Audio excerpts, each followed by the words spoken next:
উপনির্বাচনগুলোতে আওয়ামী লীগের নেতারা সিল মারে, 30 সেকেন্ডে 60টা ভোট মারে। কেউ তো কাউকে জোর করে তো আনতে পারবে না। তো আমরা তো অবশ্যই চাইবো বিএনপি জামাত আসুক। আওয়ামী লীগরা তেড়ে আসবে মারার জন্য, আর আপনারা বলবেন আমরা 10 মিনিট বসে থাকবো, তাহলে হবে না। তাহলে আমরাও লাঠি বের করব, তাহলেই হবে সুষ্ঠু ভোট। লাঙ্গলকে ভোট দিবে, কারণ লাঙ্গলের একটা সোনালী অতীত রয়েছে।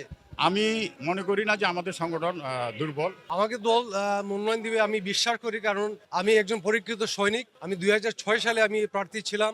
আমি 2018 সালে আমার প্রাণপ্রিয় দল জাতীয় পার্টি আমাকে সুনামী 2-এর মনোনয়ন দেয়, এবং আমি 20 বছর যাবৎ আমার এলাকায় আমি উন্নয়নমূলক কাজ করে আসছি। আমার নিজের একটা ফাউন্ডেশন রয়েছে, আমার নিজের গ্রাম রয়েছে। আমি একজন জনপ্রিয় মানুষ। আমি সব সময় আমার এলাকার মানুষের সাথে সুখে দুঃখে থেকেছি, পাশে থেকেছি।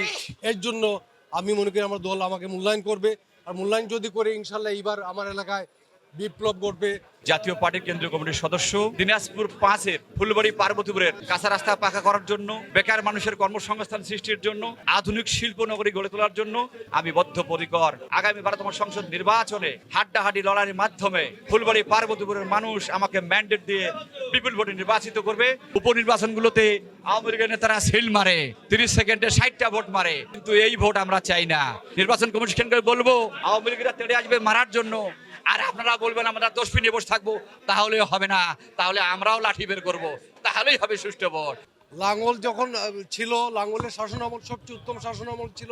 এটা আমার কথা, আমার বিশেষজ্ঞদের কথা। আমরা একটা নির্বাচনমুখী দল। আমরা চাই সব দলে যাতে অংশগ্রহণ করে। কেউ তো কাউকে জোর করে তো আনতে পারবে না। তো আমরা তো অবশ্যই চাইবো বিএনপি জামাত আসুক, আর আমরা সবসময় চাই যে একটা সুষ্ঠু নির্বাচন হোক, এই আশা আমি প্রত্যাশা করি। শ্রদ্ধেয় মহাসচিব মুজিবুল হক চুন্নু এবং আমাদের অতিরিক্ত মহাসচিব দেশের স্বামী হায়দার পাটোয়ারির আমরা নির্দেশের অপেক্ষায় রয়েছি। যদি তারা বলে যে ভোট করো, ভোটে যাব, আর তারা যদি বলে ভোটে যায় না, ভোটে যাব না। আমার নাম মোতায়েন চৌধুরী রাশেদ। আমি কেন্দ্রীয় কমিটির নির্বাহী সদস্য এবং ফেনী জেলা জাতীয় পার্টির সভাপতি।